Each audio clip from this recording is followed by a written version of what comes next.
Welcome back. Today we are doing a deep dive into a file that, on its face, looks almost like a standard procedural drama. Mhm.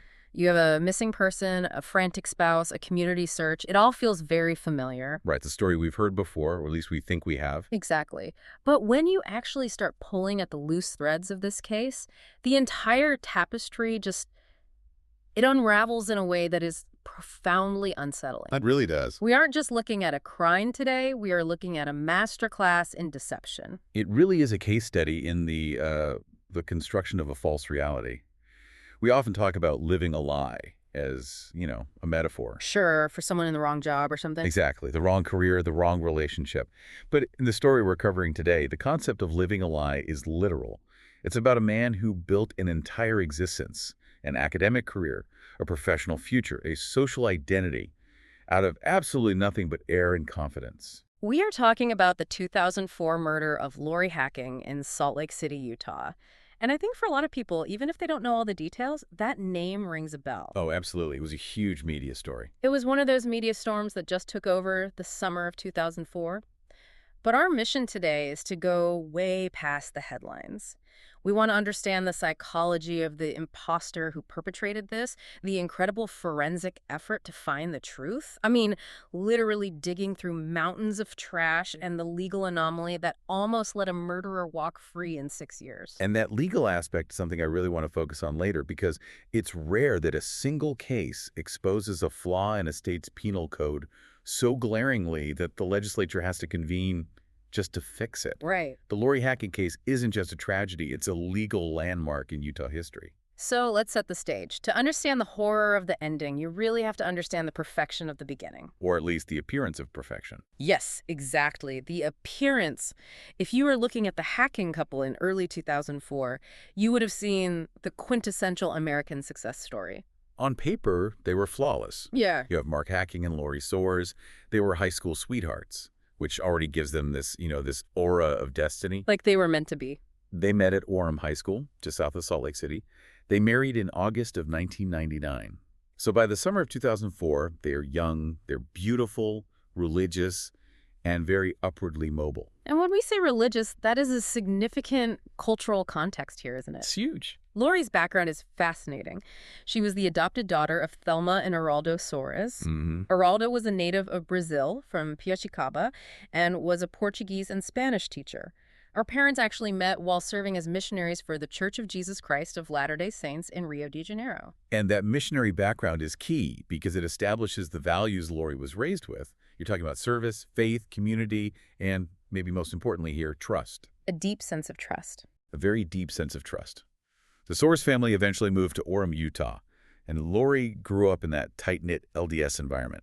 By all accounts, she was known as being incredibly vibrant, very sharp, and deeply connected to her family. So by 2004, Lori is 27 years old. She's working as a stockbroker's assistant at Wells Fargo, which is a demanding job. A very demanding job. And she's the primary breadwinner at this point. And Mark is the golden boy. The narrative was that he was graduating from the University of Utah and had been accepted into a prestigious medical program. The University of North Carolina at Chapel Hill. That was the story. UNC. And for anyone listening who has been through the medical school application process or knows someone who has, you know that getting into Chapel Hill is not a small thing. Yeah. It's a top-tier program. It validates you. It says, I am smart, I am dedicated, and I am going to be a doctor. It totally changes how people look at you. Completely. You go from being Mark the undergrad to Mark the future physician. And that social capital is, well, it's addictive. Absolutely. And the couple was acting on it. This wasn't just talk. They were packing boxes. They were saying their goodbyes to friends in Salt Lake. They'd arranged housing in North Carolina, I read. They had. They were physically dismantling their life in Utah to move across the country for this incredible opportunity. And to add to the stakes, to raise them even higher, there was one more massive development. Yeah. Lori was pregnant? She was about 5 weeks along. So Yeah. you have this trifecta of life stressors and excitements, a cross-country move, a rigorous new career path for Mark, and a first child on the way. Wow. It is the definition of a big leap. So you need to keep that image in your mind. The boxes are packed. The pregnant wife is excited and ready to go. The celebration parties are happening, or they've just happened. That is the atmosphere on the morning of Monday, July 19th, 2004. Mm-hmm. And then at 10:49 a.m., the facade cracks. Mark calls 911. The story he tells the dispatcher is very specific, which is something we see a lot in these fabricated scenarios. He claims that Lori woke up early, as she often did, to go for a jog. Right, he establishes a routine. A known routine. She liked to run in the Memory Grove and City Creek Canyon area. It's a beautiful, slightly rugged park area just northeast of downtown Salt Lake. He says she left, but she never came back. She didn't come home to shower, and she never showed up at her desk at Wells Fargo. And that second part, missing work, that's usually the trigger for genuine alarm. For sure. You might be late for lunch. You might get a flat tire. But a responsible professional like Lori doesn't just no-show at a corporate job. That's a huge red flag. The initial reaction from the community and the police was exactly what you would expect. It's completely. You have a pregnant woman missing in a park. The immediate fear is abduction. It's the stranger danger narrative. Which is the scariest narrative. It's the scariest narrative, but in a way, it's also the most comfortable for the community because the threat is external. It's an outsider. It's a boogeyman hiding in the bushes. And initially, there was even a witness sighting that seemed to corroborate this. A woman reported seeing someone matching Lori's description near the Grove. Oh, wow. That must have fueled the search efforts intensely. It did, for a moment. But, as often happens in high-profile cases, the witness later withdrew the claim. Why is that? Just misremembering. Memory is a tricky thing. People want to help. They see a news report, a picture of the victim, and their brain sort of inserts the victim into a memory of a jogger they passed. It's usually not malicious. It's just flawed. It's just flawed. And once that sighting evaporated, the police were left with a very cold reality. No trace of Lori, and only Mark's word that she ever left the apartment that morning. And this is where the police work shifts from search and rescue to investigation. And I think we need to give the detectives credit here. In 2004, we didn't have the same level of digital ubiquity we have today, but they knew enough to start verifying the baseline facts of Mark's life. It's the standard trust but verify approach. Mark says they're moving to North Carolina for medical school. Okay, that's an easy check. So a detective picks up the phone. A detective picks up the phone, calls the admissions office at UNC Chapel Hill. Hi, we have a missing person case involving your incoming student, Mark Hacking. And the silence on the other end of that line must have been deafening. I can only imagine.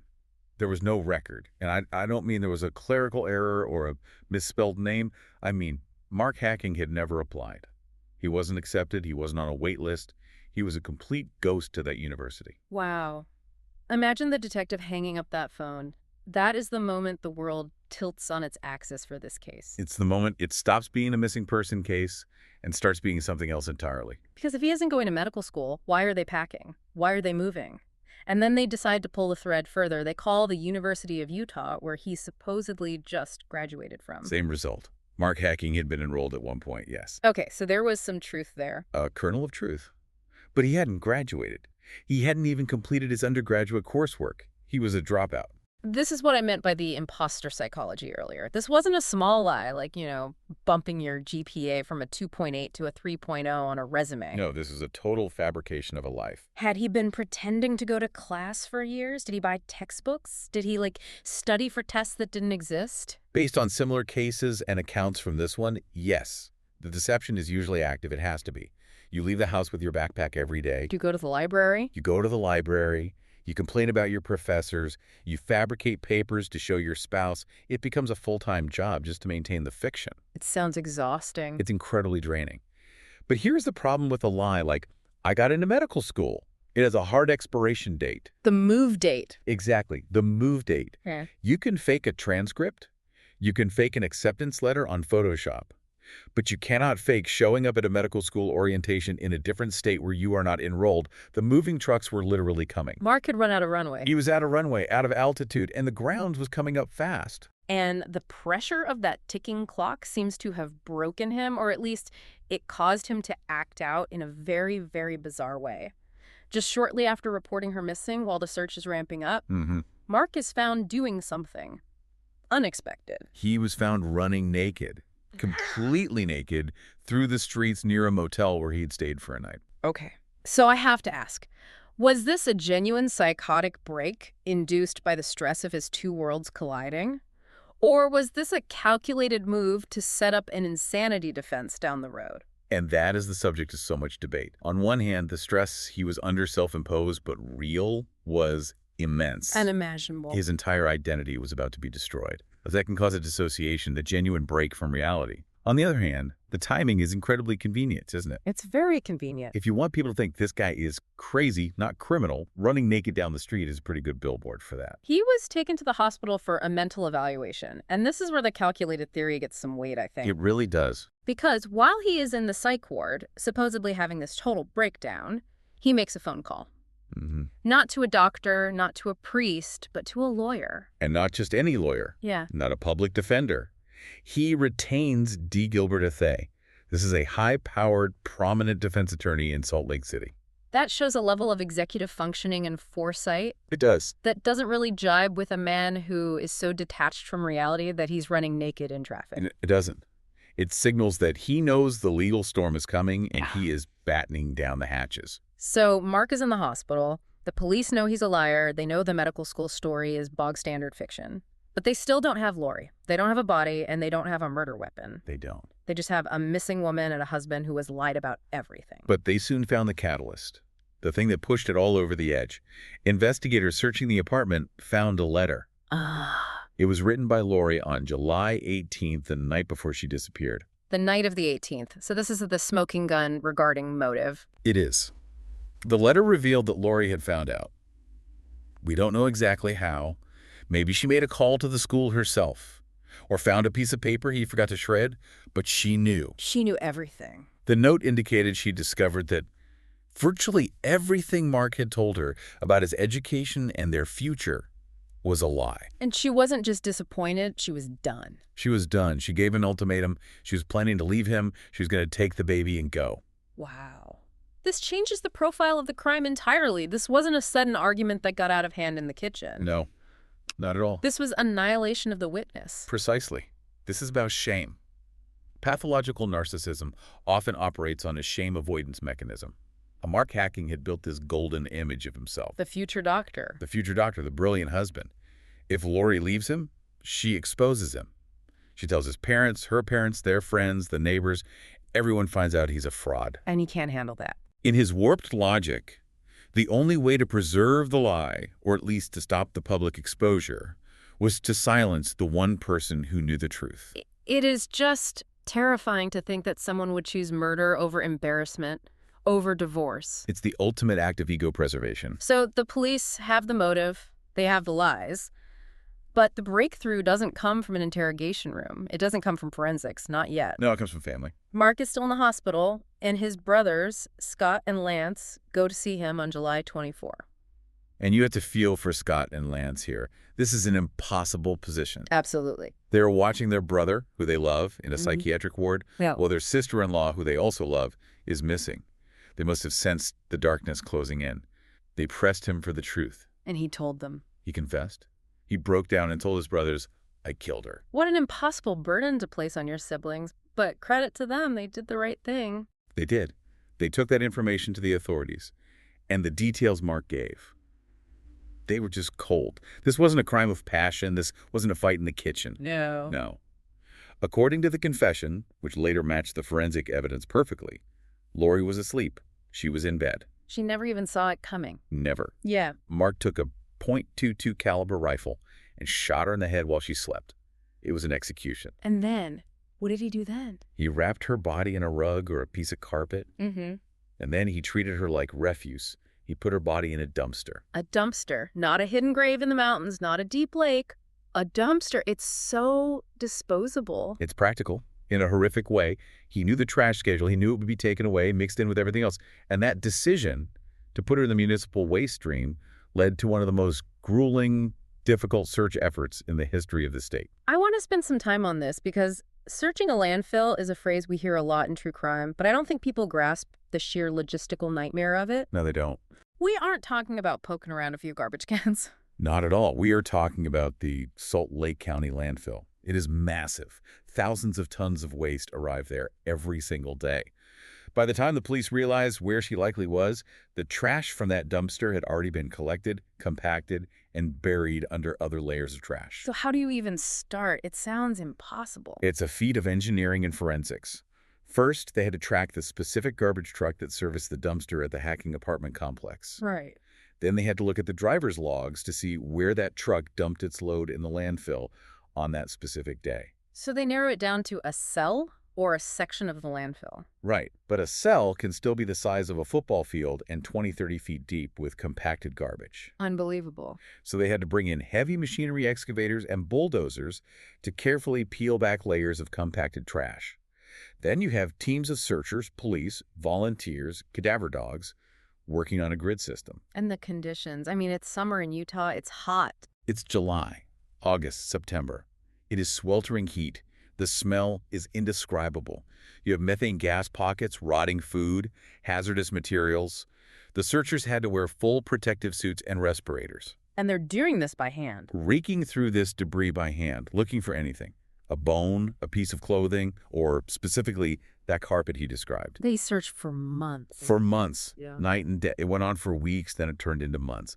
The Soares family, Lori's parents, would come out to the landfill and just watch. Oh, that's heartbreaking. Can you just imagine that vigil, standing on the edge of a landfill, watching strangers in hazmat suits dig through garbage to find your daughter? And finally, in October. October 1st. It had been nearly 3 months. A searcher saw a piece of carpet that matched the description, and inside they found human remains. It was Lori. It was confirmed to be Lori that afternoon. And I think for the investigators, and especially for the family, despite the absolute horror of the condition, there was a massive sense of relief. Because they found her. They could bring her home. They found her.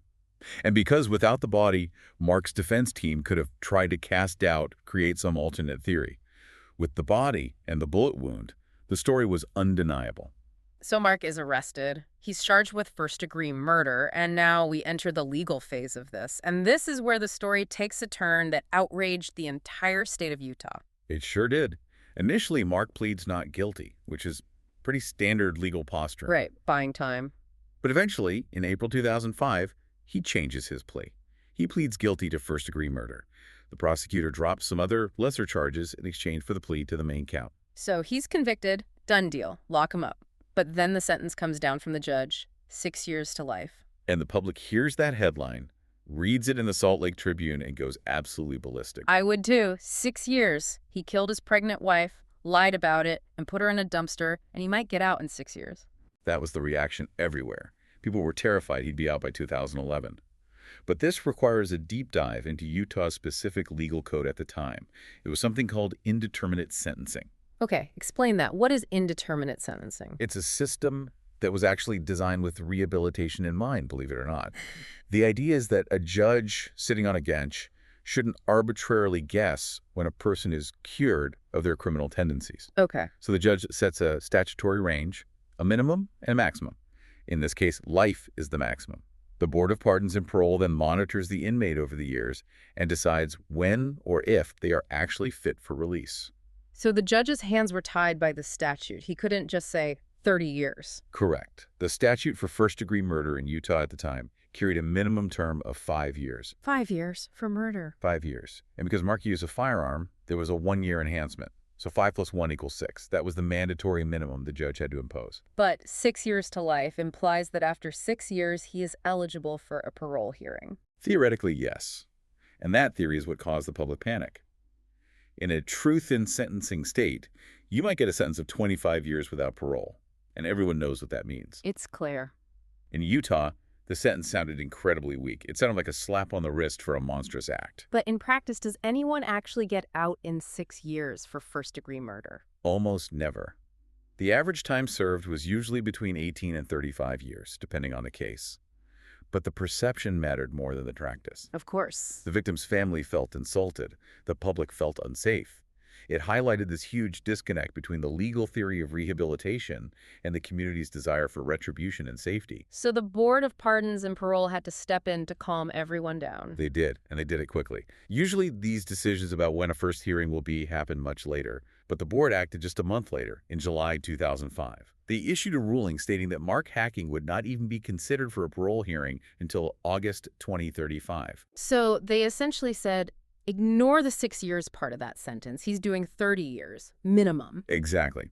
The board chairman at the time, Mike Sibbett, laid out all the aggravating factors: the concealment of the body, the waste of police resources, the cruelty of the false missing persons claim. He made it crystal clear that Mark was not going anywhere for a very, very long time. That must have been a huge relief for Thelma and Geraldo Soares. Thelma Soares had a very gracious but also very pointed response.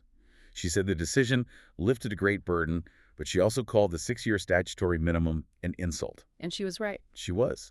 And she wasn't alone. The prosecutors, the politicians, everyone in the legal community realized, okay, this looks bad. We can't have a law in the books that says a life is only worth 5 years. And that anger turned into action. This is the legacy part of the story, really. It is. The Utah legislature moved fast.